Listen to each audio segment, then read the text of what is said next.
Podtacular, the unofficial Halo Universe podcast, presents episode 856, Echo Sequence, recorded live on April 6th, 2023.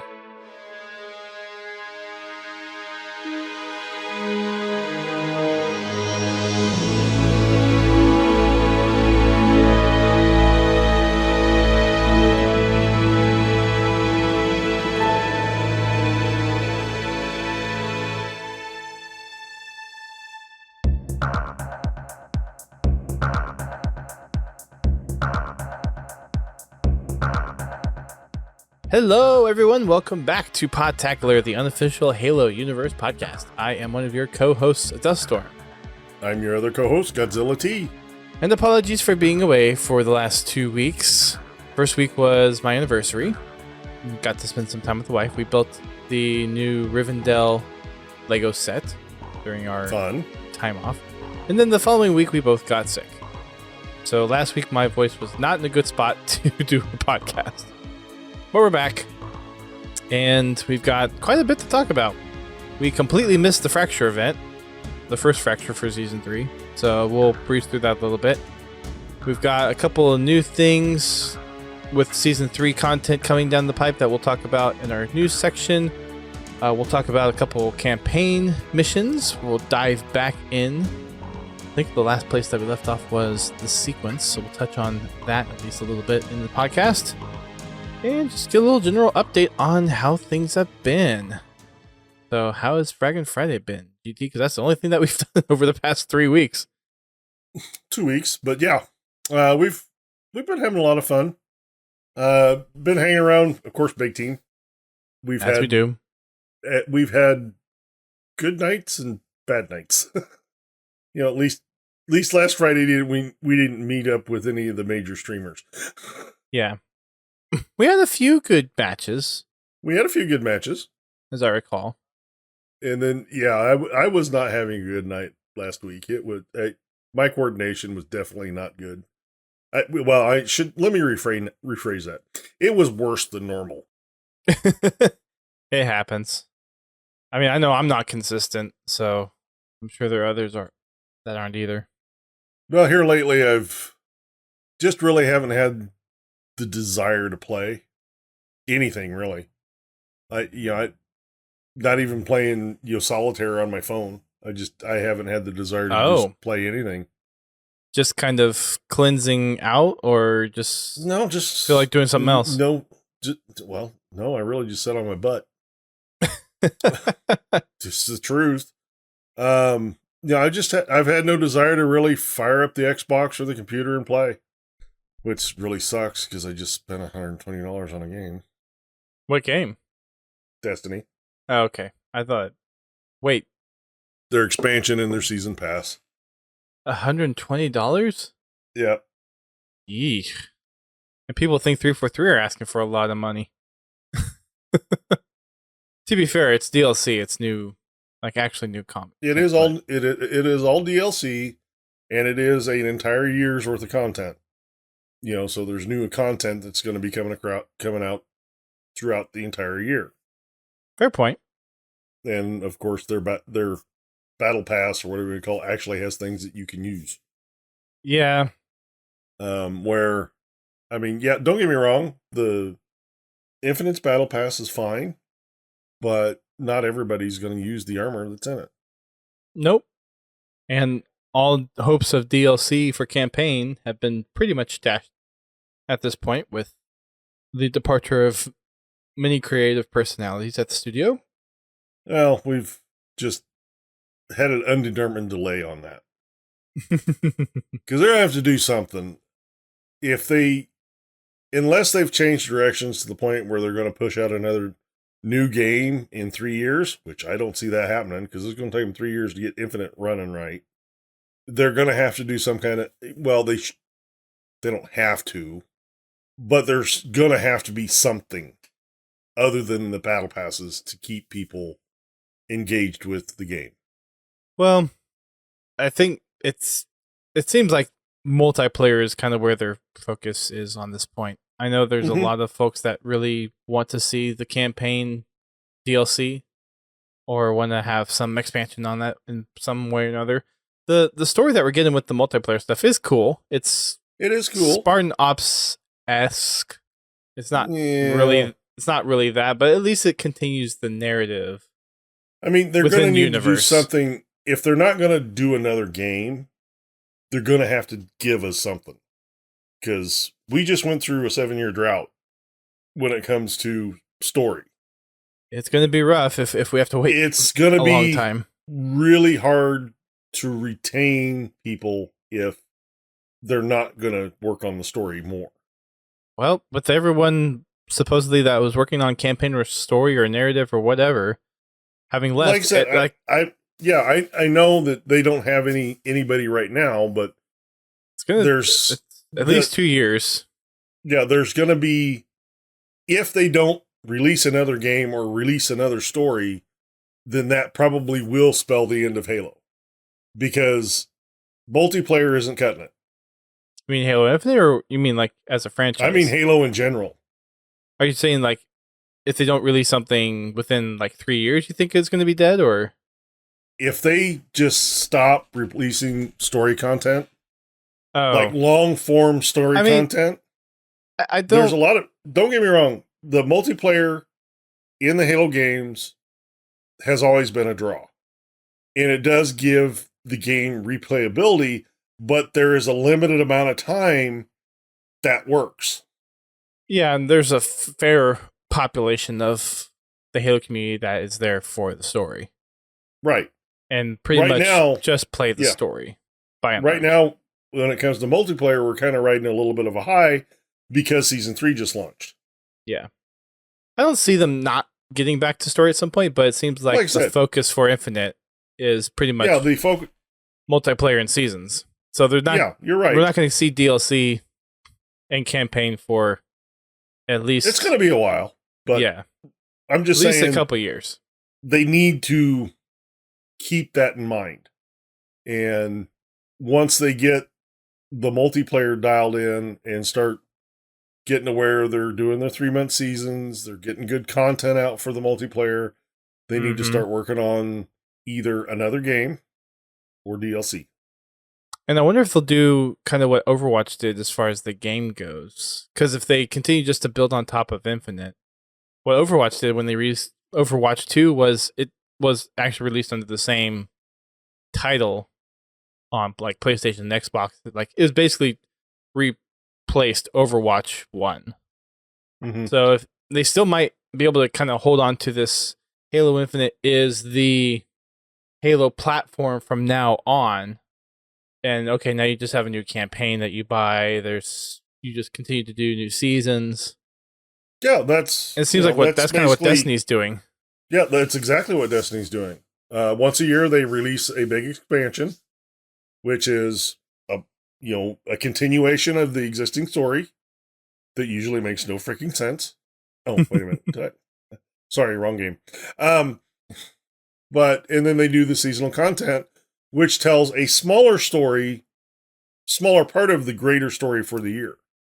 Which, if we can take a pause real quick, one of the main actors in Destiny passed away during our hiatus, Lance Reddick. Mm-hmm. He will be missed. Yeah. Zavala will never be the same. Nope. He was a phenomenal voice actor, and I didn't even... He is. Like, he has that voice in Destiny, and also the first thing I watched that he was in was Fringe. Mm-hmm. And then I heard him in Destiny, and then the John Wick series. Mm-hmm. And I didn't know that any of the voices that he's put on is not his normal, just day-to-day voice. So I thought that was kind of interesting. But yeah, it's very sad to see him pass away at such a young age as well. Yeah, and it was very unexpected, very sudden. Mm-hmm. It was natural causes, from what I've heard so far, but to go at 60 is just... I mean, it's another thing to die at 90, if you're 90 years old and you die of natural causes. But at 60? Yeah. You never know when your number's up, so... That's true. So yeah. Moving on from that, though, we've got quite a bit of Halo news to go over. Of course, we missed the first Fracture event of Season 3. But we did get a story shard during the Fractures event, so that's been posted over on Halo Waypoint, and there was also the little intercession page in the game if you want to look at it there as well. So if you want to look at the Precipice story, you can head on over to Waypoint, check it out. Part 1 is up for your reading pleasure, and then part 2 will be coming out with the next Fracture event coming out in 3 weeks or so, I think. That's about right. I have to admit, the storytelling is getting better. No, sorry, it comes out next week. Sorry, the little stories. So I'll be interested to see where they take it next. Yep.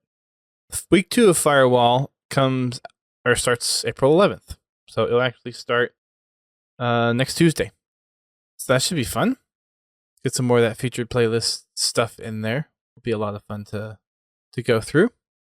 We've also got a couple new Intel pieces. So there's the Echoes Within Intel. Intel 1 and 2 are up on Halo Waypoint for your reading. First one actually references back to, if you remember, the Season 3 opening cutscene, not the recap, but the Season 3 where it's Spartan Din and Iritus.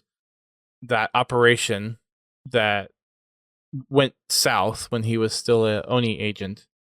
There's the little Intel snippet is actually from that event that happened. And then Intel 2 is kind of a little more backstory of the multiplayer map Oasis. And that there was this rocky planet with a Forerunner artifact, and is actually where the AI Governor Sloan that we met in Halo 5 Guardians started to kind of make some stuff happen while Cortana was leading the charge of the created. So very curious to see how these things continue to play out. And they're connected. Kind of neat if they had his avatar just kind of pop up randomly around the map. That would be kind of cool. I wonder if there's any little text Easter eggs that actually indicate that. I haven't gone through and actually looked at any of the... Me either, and I haven't seen anybody that has done any video on it, but I wouldn't put it past them. Seeing this intel, it would be interesting to take a look. And the interesting part is Intel 1 and 2 are actually connected. So the operation that Spartan Din, was Oni at the time, went on was for this same Forerunner artifact that is in the map Oasis. I wonder if the other 2 maps are also going to be intertwined into the Intel. So that'll be fun if it is. We've got another cannon fodder. With it, we actually have the Season 3 cinematic and the previously in Halo Infinite season cinematics that 343 uploaded. So thank you 343 for doing that. I'm sure there's a lot of folks out there that appreciate that, and a lot of content creators will use that in their B-roll. Mm-hmm. Both of those are up there. We've got a few more map details for Oasis, Cliffhanger, and Chasm. If you wish to go see a little more of where the origins of those maps are within the narrative of the Halo universe. There's some additional lore behind the SPI armor that Horispus has given us. And I believe that's it. Talking about Halo Outcasts, the latest novel coming out later this summer. And I believe that's pretty much most of what we've got news-wise. Oh, there was a new Forge features that came out at the end of last month, and we actually played on one of those Forge features maps on Friday last week, the Spicy Sumo Bowl. So that was actually a lot of fun. It was Mongoose Sumo. So if you folks that are listening are familiar from, I guess, Halo Reach would have been the first time we would have seen it, but we've been playing it through Halo Reach 4, 5. Mm-hmm. But you just get Mongoose, you go around in a bowl, and the outer ring falls off, and you have to slowly keep getting in more and more. A few of us were being ridiculous, going in the opposite direction of the flow and causing people to fall off. Nobody would drive backwards in a sumo rat race, would they? I wasn't the first. I'll just say that I wasn't the one that started it, but I certainly kept the train going. There are 5 maps that 343 did showcase, though. One of them was that Spicy Sumo Bowl, and it was made by Jake V10. There's also, and this is pretty cool, someone made a pretty well put together. It's not fully 1-to-1, and it's not fully, I mean, you can only do so much in Forge, but someone remade almost the entire Halo 3 Warthog run in Halo Infinite Forge. Has explosions going off, has trigger volumes that make certain floor pieces fall out at timed intervals. It has enemy AI in it. And a few other cool things that it seems like a pretty faithful remake to it. The YouTube video that they linked also has the Halo 3 music and Cortana lines dubbed over it to give that feel for at least the YouTube video. But they did link the map and game mode if people want to go check it out for themselves. There's a old library S-type map that was made by Bullet to the Head 9 called Athenaeum. I probably butchered how you actually say that word.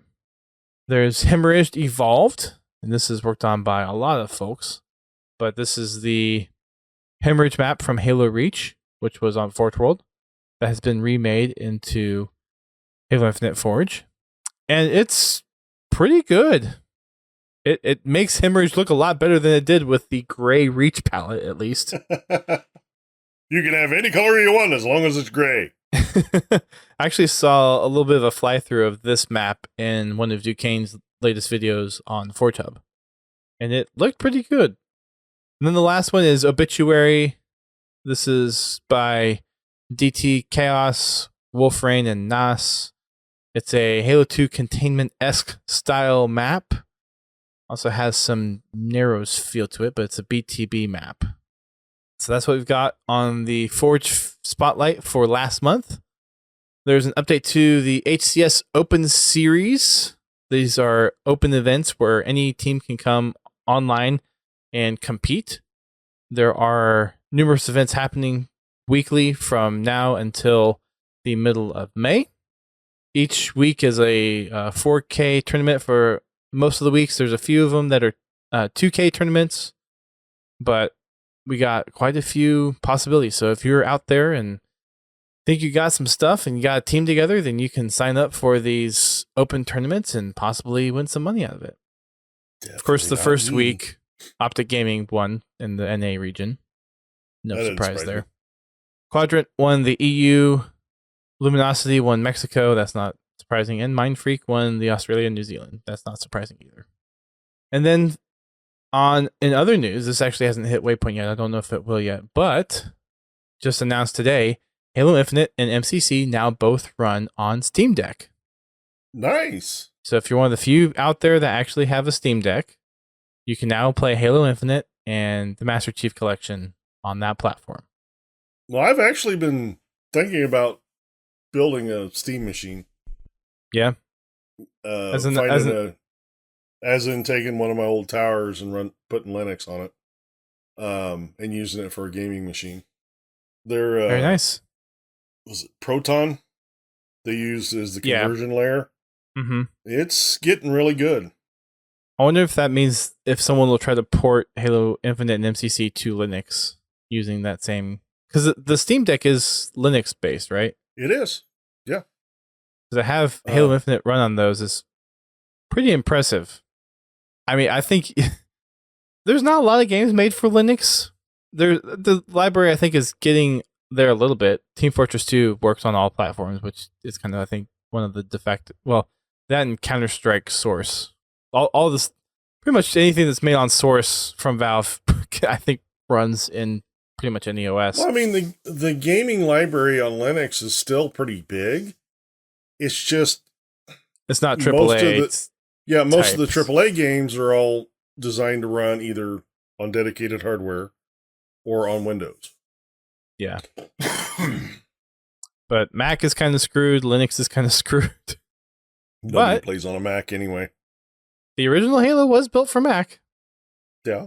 And that was 20 years ago. Actually, it was longer than that.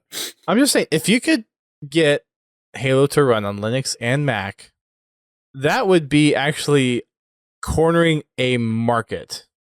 Well, actually, with it running on Steam Deck, it'll run on Linux because you can install. There's a weird workaround where you can actually install the Steam OS onto a tower, and run the software that Steam runs on their Steam Deck. That's cool. Mm-hmm. I wonder if the SteamOS allows you to scale it. Like with Steam Deck, I'm guessing it's a certain hardware profile, so I wonder if games are compiled to... No? Okay. I'm sure it's tuned. It's tunable to the hardware. But from what I've seen about the Steam Deck, it's pretty friendly to running on different hardware. Okay. So there may be hope yet. Yeah. That'd be pretty... I think pretty impressive if you had Halo running on Mac and Linux. I mean, that's a whole nother market right there. So you got Office on, well, not on Linux technically, but you have it on Mac. Anyways, moving on. I think that's all the news that I have to go over. Did I miss anything? We were gone for 2 weeks, so I may have missed something. Nothing that I can think of. I can check the Halo Twitter and see if anything popped up, but I think that I didn't know the whole Infinite on Steam Deck thing, so that just came out today, and less than an hour ago on Twitter, which is why I don't think they've even had the Waypoint article, or if they have, it hasn't hit the main feed of here's what's available on the website. But there is in MCC well, this might be a little out. Yeah, that is outdated. They haven't put the newest playlist on MCC yet on Twitter. I found the one for last week, but didn't find the one for this week. Anyways, but yeah, that's it for now. So on to our main topic, which will be the sequence from the Halo Infinite campaign. So we pick up where the chief found the pilot hiding after we had the two brutes come and try to stop Chief and the pilot in their tracks. And now we get to go attempt to get the control spire. I replayed through this today and I forgot like all the all the emotions that start to trigger at this point. Mm-hmm. Going through everything. So, yeah. Anyways, I thought this part was cool because it's the biggest part of the Halo ring I don't know if the top island has more or not, but it definitely has the most to do out of any part of the playable area in the campaign. I know for my first run through with doing all the collectibles and stuff, I definitely went to all the different fobs and banished bases that you could go to. But there was a lot of stuff in this larger island to do.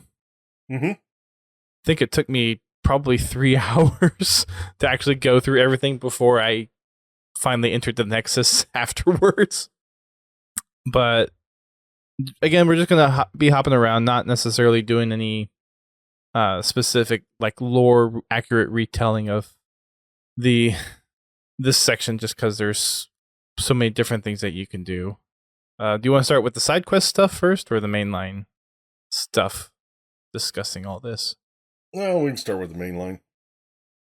So I love how they incorporated the spires because ever since Halo CE, the spires were always kind of this mystical structure. You didn't quite know what they were or what they did. So to actually have the spires from Halo CE being pulled in, given the fresh coat of paint, being able to enter them. Well, you could quote unquote enter one in Halo CE. You went kind of underneath it to free the Marines. Yeah. Okay. It's not exactly the same, but yeah. But to actually have a purpose for them and to interact with them, I thought was a really cool thing. It's like, oh, this is a nice way to actually incorporate these spires, which we know they're kind of communication beacons to begin with from other lore that we've heard and playing through the games otherwise. But to actually have a purpose that we can interact with them and interface with them, I thought was very well done. Yeah, definitely. And there weren't any of those spires on any of the other islands, which was kind of interesting too. It was just that island for some reason. Yeah, but it's a really big island. It is. It's a long way between spires. you grapple shot the Banshee as quick as you can and you just fly. And you keep flying. And keep flying. Yes. And keep flying. And then you avoid the other Banshees that spawn. I like the way each spire was a little bit different as far as the engagement itself. Mm-hmm. It wasn't a copy-paste. Yeah. You know, each one offered its own challenges. The dialogue between Chief and the weapon was interesting. Yeah. Things started to crack and break down a little bit. Mm-hmm. The very end of it, when they realized, it's a trap. Yeah. So what do? Spring the trap. Yep. And that's what they did. And the whole armor defense modes, that the whole teaser part of putting the AI protections and the deletion routines. Mm-hmm. And when Chief activates it, it's like, oh no. Yep. Red flag. Yeah. Those memories started flooding back to me because going through up until this point, it's like, okay, you're biting the banished, you're kind of expanding the story, and now it's like, oh, about to go down. You tried to delete me. Oh, wait, we're not there yet. Sorry, I couldn't resist. No, it's you start to see the breakdown of trust, or Chief basically not wanting to see the mistake happen again. So first two spires are not a problem, and we get a nice little backstory, a little banter between the pilot Cortana or not Cortana, the weapon, and Chief. Just call it Nutana. That's what it should be called, just Nutana. You have the dialogue between them talking about the pilot, how he felt like he was back on Infinity, hiding, cowering away, not being able to do anything. Chief and Nutana trying to reassure him that it's okay, you're here now, we're in this together. And then after the second Spire, they talk about fighting for anyone's out, like loved ones, or having a purpose to keep going and doing what they're doing. Some of those existential questions that we've heard before throughout Halo 4, Halo 5, and other parts of the lore, and it just helps reinforce that for people that have played it, and for new people to the franchise, it also at least lays it out for them. Well, I think it helps invest the player into the story as well. Mm-hmm. It does feel like after playing through these next set of missions and areas, so I played through today the sequence, the Nexus, and the Control Spire mission, whichever one that's called. And it actually does a pretty good job of touching on all the major themes from the past 6 Halo games to really drive at like bringing everything up to speed. I feel like you could play Infinite as a new player and actually get a good gist of what has happened in the previous games that's led up to this point. Yeah, that's one thing I liked about the Infinite campaign is you can jump into it and kind of understand what's going on. Where some of the previous campaigns, you really had to have been really invested in the series in order to understand the story completely. Right. I mean, there was parts of the story, the story was understandable, but there were nuances about the story that a new player wouldn't understand or wouldn't know that actually mean something to the story. Right. So I think they did a good job there.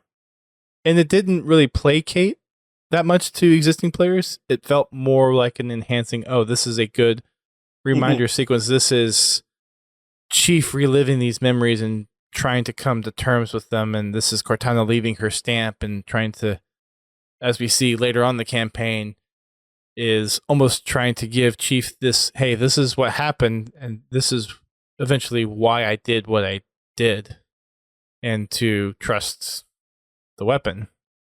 So we have this relational breakdown, and then we have this healing process that we'll get to later down the road in the campaign. Each Spire, though, is, like you said, at least very different in engagement. Mm-hmm. Every time I went to a Spire, I basically parked whatever aerial vehicle I had behind it and then just hit up on the upper platform and shot everything. That was your safest bet. Until you ran out of ammo, and if you didn't know about the tank glitch on your first run through, then you had to go scavenge for grenades and ammo. Which I did.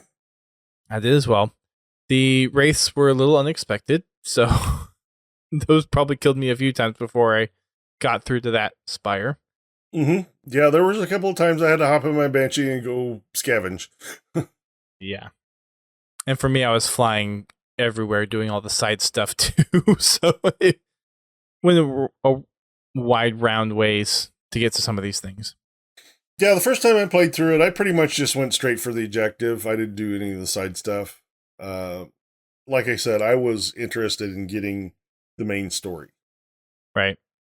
Which is fine. Yeah. Don't get me wrong, the side story stuff is great. They did a really good job on that as well. But like I said, when at launch of the game, I wanted to get that main story through. I wanted to hear that main story first. Yeah. Which is totally makes sense. Mm-hmm. I liked how once they got to, like, each tower had a building block. So the first one's like, okay, I need to get more samples because one sample isn't going to be enough.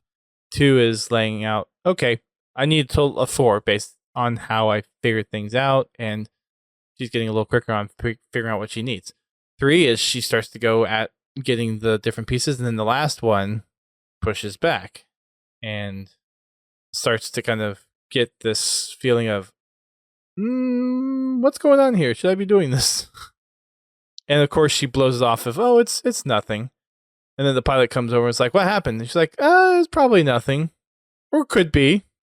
But we got it. So I was like, okay, it's bad whenever you just brush something off and you say it's nothing. It's like, it's definitely something. And then the last one is where Chief pulls out the safeguards of his neural interface, the AI chip, and does the red flag activation to isolate the AI from the rest of the armor, which she doesn't pick up on at all. And then you head back to the command spire. And that's the mainline stuff. As far as the side stuff, we have 2 banished facilities. We've got the Riven Gate, which is one of the bigger banished facilities, I think, in the entire thing, and then Annex Ridge. Annex Ridge destroying all the gas tanks and transports for the excavation that they're doing, and then Riven Gate's just a big hodgepodge of different things. But these were interesting experiences. Riven Gate was a little confusing because you had to figure out how to get into the last place where the last core is that you had to destroy, and then one of the gates was hard to figure out at first too. The other thing that was a pain in this area were the hunters. Yeah. If you were unprepared, yes, they're very difficult. Yeah. Those were definitely a pain. Because the myriad pair were you have to be packing and then you're scavenging, because you can take 2 sets of power weapons, granted without the tank gun. You can take 2 sets of power weapons and be completely drained, and you only have knocked one halfway down in health. So it's a matter of getting grenades and getting the right angles on things. It took a lot of peak shooting, especially on legendary. If you want to defeat them on Legendary. Luckily, when I paid it on Legendary, I skipped all that. Which is fine. I was doing the whole kind of completionist thing, so that's what worked for me. Lots of collectibles in here. We had 8 different high-value targets, including the hunters, which kept people busy. There were several skulls in this area as well, including one that was very tough to find. If you didn't know where the hole in the waterfall was to get the black eye skull, then that one's hard to find. So whenever I was skull hunting or just hunting things, I would do the ping thing, and I saw a ping straight down. Like if you're in that pond that's on top of it, you do the ping and you get the ping straight down. Well, if you go too far off of it, that ping goes away, and if you try to kind of find a way, it's like, okay, where is this thing? This thing is underground. And then I took probably a good 20-30 minutes trying to figure out where this thing is, and then I went on my way. I couldn't figure it out. And I think it was Joker, and we had a few of us that were basically sharing each other like certain skulls that we found while we were able to play it before release. And I think it was Joker it was either Joker or Green Skull that had found the entrance. And then I went back and tried to find it, and it took a good 5 minutes before I actually found the hole. And it's not the easiest thing to even get into. You have to be very precise with your grapple shot, because the entrance angle into it doesn't really, like if you were to grapple up above it, there's no way to drop into it. You basically have to grapple into it. So you have to grapple yourself up high enough to where you'll get a good enough angle, and then you can grapple like into it. It's not an easy skull to get. Have you gotten the skull? Have you tried to get all the skulls yet? Yeah, I've gotten all the skulls. Okay. So you know how hard that... I had to do the lasso run. Okay. So you know how hard that skull is to get. Mm-hmm. It was not fun. We also have the Thunderstorm skull, the Famine skull, and yeah, I think, yep, those are all those skulls. And then we've got a couple of Easter eggs in this section as well.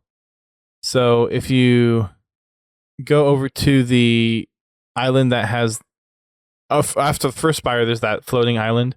It has a wasp on it and it has another skull on it. There's a grunt doll there. There's dolls all over. Well, I mean, there's dolls technically all over Zeta Halo.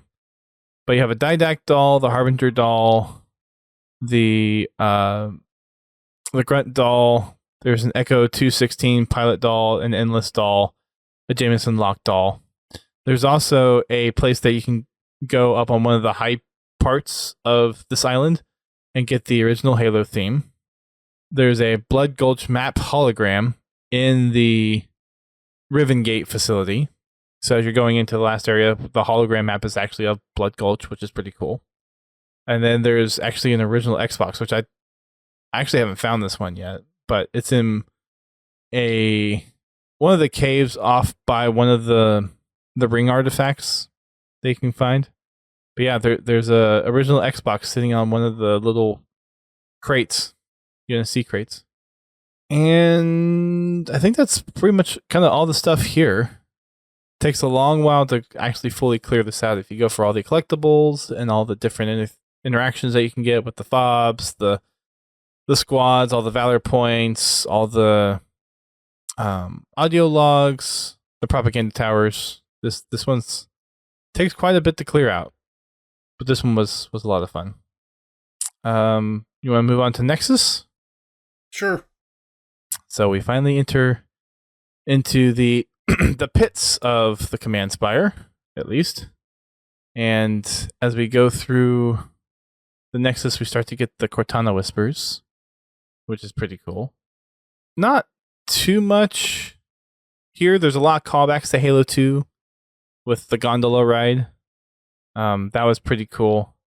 Some of the interior architecture also calling out to some of the Halo 2 stuff. There was the stack that raised up, and the one part where the weapon does the whole wee thing going down. Yeah.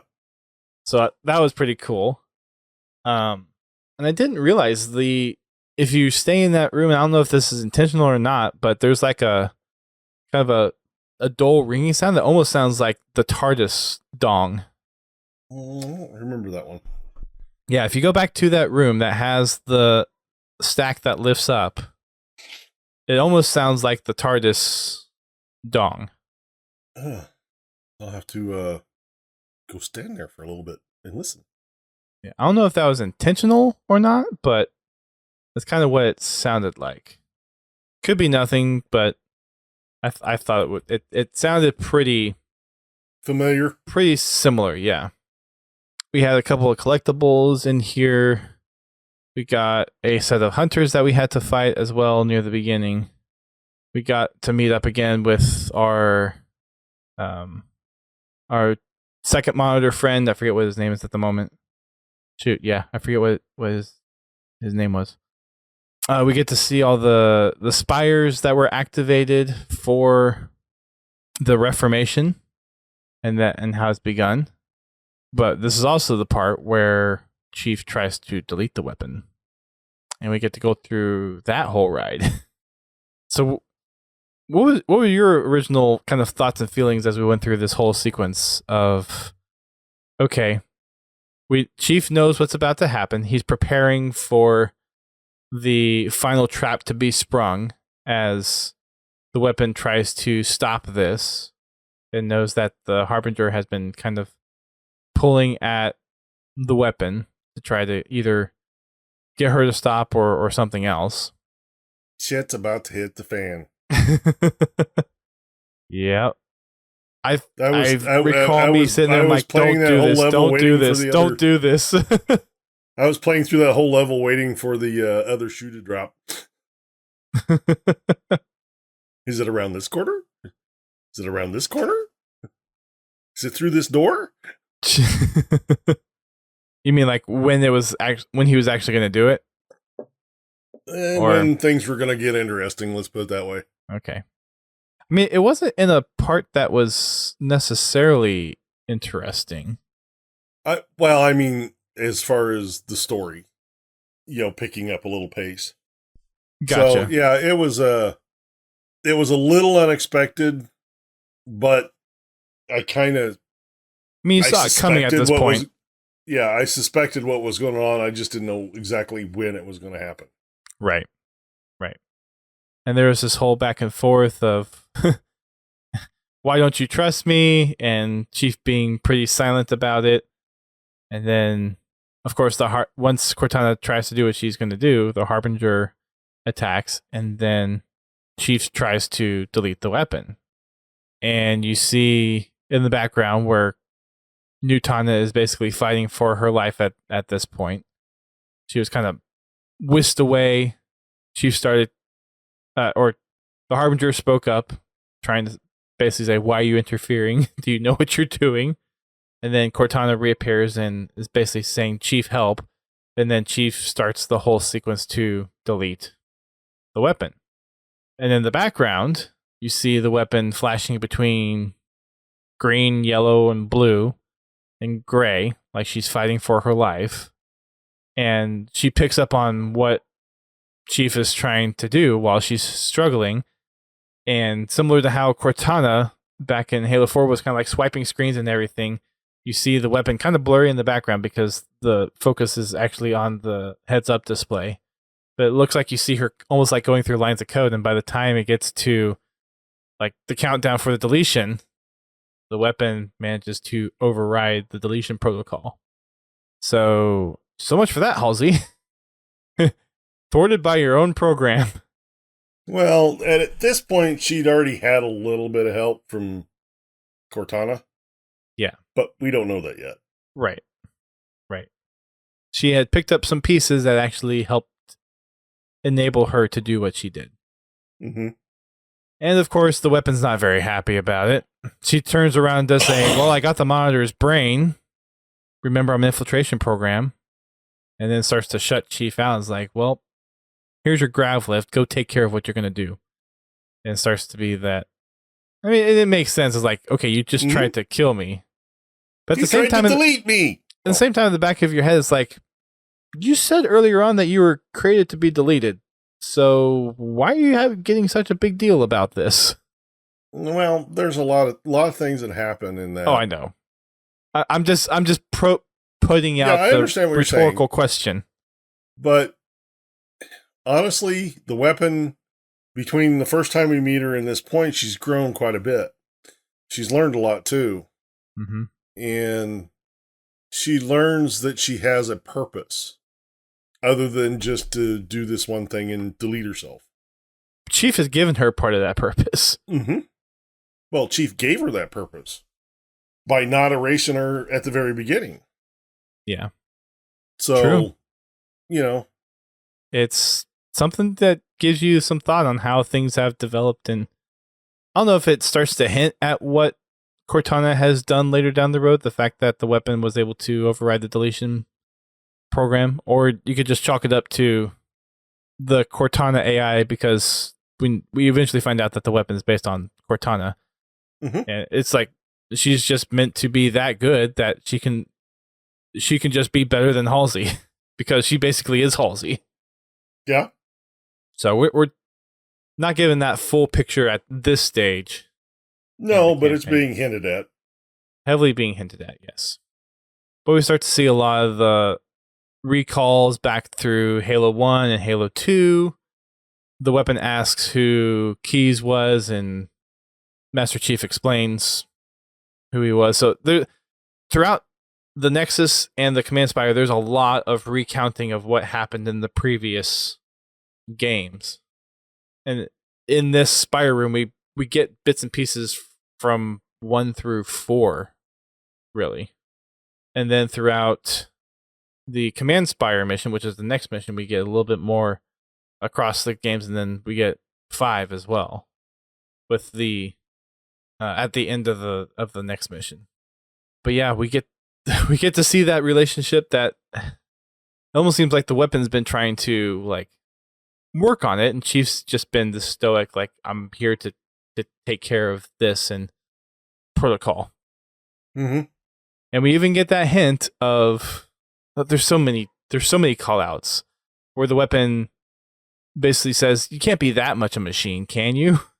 Recalling back to the machine comment from Halo 4.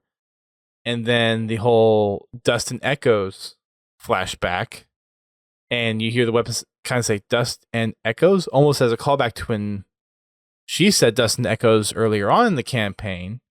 But so like all these connective tissues are being the Nexus is where the Nexus is revealed, if you think about it. Yeah, it's pulling a lot of the name is foreshadowing. Yeah, it's pulling a lot of the hints that they've given you up to this point together. Yeah. And allowing you to kind of start putting the picture together if you haven't already. Yeah. So it was a good mission. Good for the story. I mean, it wasn't that difficult of a mission, but I mean, it was good to pull the story together. Yeah. Lots of cool callbacks as far as the movement mechanics with the gondola and the piston. There's a lot of that Halo 2 callback, which was really cool to see. And having all the flashbacks, it was good that you still had some good fights. There was a pair of hunters that you had to fight through. There were plenty of like rooms with a good bulk of enemies where if you weren't careful, you had to be careful what you're doing.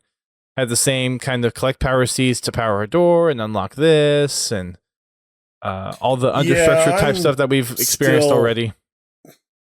Still a little miffed at that mechanic.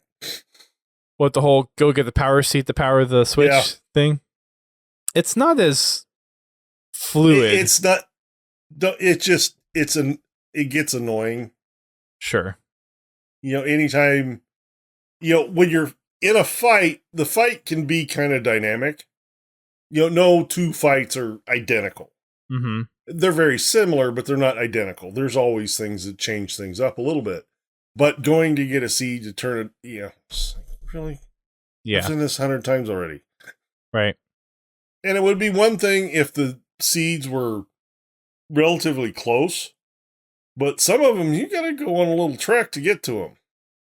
Especially the last one in that Spire room. No, I get it. it's an interesting mechanic. At least it's different. Yeah, it is different, but it's one of those mechanics that it gets really repetitive really fast. Yeah. It's not a platformer where you have to go figure out how to get to the seed and then bring it back. Yeah. So it definitely feels a little different. So yeah, and then we got the command Spire is the next mission where Chief basically doesn't speak unless he's reacting to Cortana giving some vital information. And the first thing that we see is once they get to the top of the grav lift is Cortana gets plugged into a console and she says, "Oh," and she says, "What is it?" And she says, "I wasn't talking to you." So she's trying to be the cold girlfriend or whatever that's just been pissed off by her boyfriend type of thing, which makes sense. I mean, it was. Mhm. I mean, I get given the constraint of the campaign size, having to kind of condense that. Okay, I'm not going to talk to you type thing for a little bit, but it didn't hold a lot of weight. It felt like because it kind of felt very back and forth. Like, okay, if Cortana's not going to, or if New Cortana's not going to talk to you, then why is she giving you more information? And it's like this back and forth of, oh, I'm going to give you this information, but I'm not talking to you. Oh, you need to know about this, but I'm not talking to you. This doesn't matter in the long run. Yeah. It's like, go do your thing.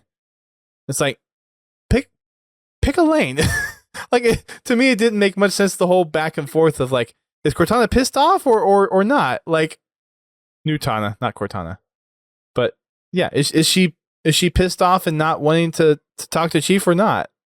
Like, I felt like people didn't know how exactly to let this pan out and really sink in. Like, yeah, well, I think part of it is, also, they're fighting for the existence of humans. So, sure. It's kind of like, yeah, I don't want to talk to you, but I have to give you this information because I don't want to see all humanity go extinct. But you can even deliver that as, it could be a lot more cold-handed delivered instead of, but I guess it's like, okay, there's a naive part of the new Tana where it's like, okay, she's obviously trying to, like, any new information is interesting to her and wants to share it. But at the same time, she's just been betrayed by Chief as well. So it's this weird or maybe that's the brilliance of it, is because she's such a new AI that it's not mature emotion, so it does go back and forth. Maybe I don't know. Yeah. It just felt very like wishy-washy for that whole exchange during this entire mission. Well, I did. I honestly, I enjoyed it. I really didn't read a lot into it. I wasn't contemplating the meaning of life with the two dialogues. I thought it played out very well. It got the point across that the weapon was pissed and Chief was being Chief. He'll do anything to complete the mission. Even if that's sacrificing the weapon. So that gets through 3 missions as far as the campaign narrative. We see at the end of the last one, the pilot get hijacked by the Spartan killer. And then suddenly they're all, okay, singular momentum to save the pilot. So now at least Chief and Newton are working together to at least save the pilot. So now they've got that common ground going back together. Yeah. So we'll end it there for the campaign. And then I guess in a month or so, we'll get through the next set of campaigns. We'll probably have at least 2 more episodes to fully cover the campaign, because we have the Repository, the Road, the House of Reckoning, and the Silent Auditorium. We got 4 more missions to cover. We'll probably do 2 and 2.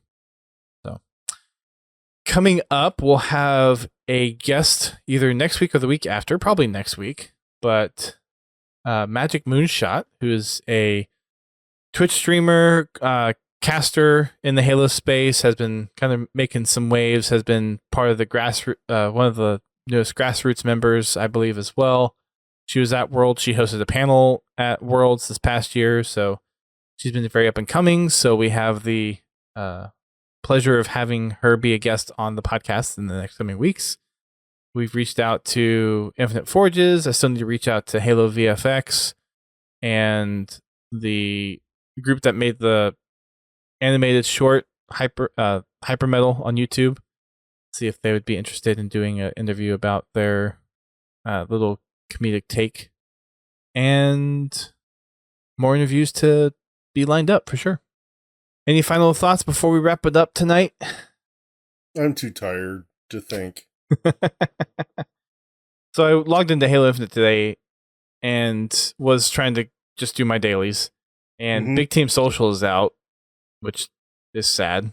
So the only big team is just Big Team Battle at the moment. There's Social Slayer, so if we have a small enough lobby to start tomorrow, then we can at least do some Social Slayer.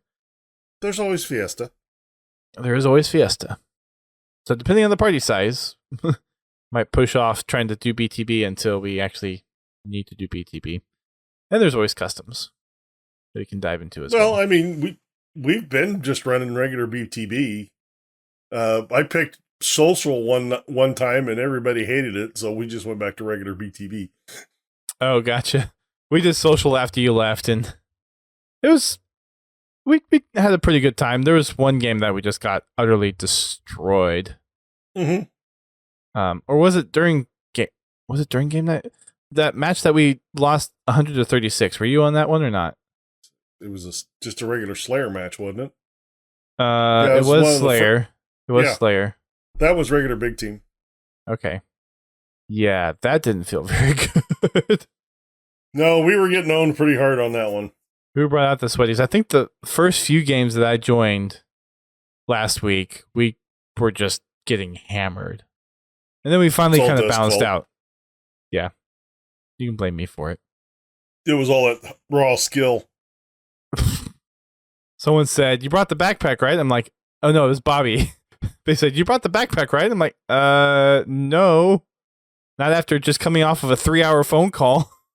So that'll wrap it up for the episode tonight. Thank you all for tuning in. For those on Twitch, for those listening via the download on podcast, thank you very much for tuning in. We will catch you all next week with our first interview of the year. I know I'm very far behind on actually getting that done, but hopefully I'll catch up with some interviews and get more lined up in the next couple of weeks. Make sure you check out our Discord. Come jump on in, podtacular.com/Discord. Get involved with the game nights on Fridays. Get involved with the community. And shout out to Confal for almost getting a bingo. He was one away from game night last week on getting a bingo. Take care, everybody. Have a good night. Have a fun time. Oh, last thing before I forget, and by the time our dental listeners get this, it might be over, but there is a community BTB event that's happening tomorrow. There's several teams that have been pulled together and are playing. There is Cardinal Redbird, Unishek, Crazy Miller, Oath, a few others that have teams going into this BTB playdate. There will be drops across all of these channels as well. That's taking place tomorrow. I'm trying to find the tweet with the additional details. Let me go to Unishek's Twitter because he had it, or he retweeted it. And where is it? Where is it? There it is. Oh, they don't say what time it's going to be at. Really? Well, it's taking place tomorrow on Saturday. April Hopefully 7th. It's between like 8:30 to 10:30 in the evening. That way all the sweaties will go there. I'm guessing it'll be tomorrow night at some point. But yes, there are 6 teams. Cardinal Redbird, Crazy Miller, Magic Moonshot, Unishek, Maddie Rums, and Jay Tracer. The only one I haven't heard of is Jay Tracer. Ought to be pretty entertaining. Mm-hmm. So go follow them, check them out, get some drops tomorrow. Have a good time with it. And we'll catch you all in the next one. Keep on firing them trucks. Bye. Thank you for listening to Podtacular, the unofficial Halo Universe podcast. You can find our podcast on your favorite podcasting service and listen to us live every Thursday night at 8:30 p.m. Eastern Time on Twitch. Check out our website, podtacular.com, and join the community on Discord at podtacular.com/Discord. If you want to play Halo with us, come join us for Fraggin' Fridays at 8:30 p.m. Eastern Time. You can find us on Twitter, Facebook, Instagram, and YouTube. Become a supporter of the show by sharing the show with your friends and family. Or help keep the lights on by subscribing to us on Twitch, donating via PayPal, or becoming a patron alongside Confal, Pins Halo, and Prestige Ace. Until next time, keep on fragging trucks.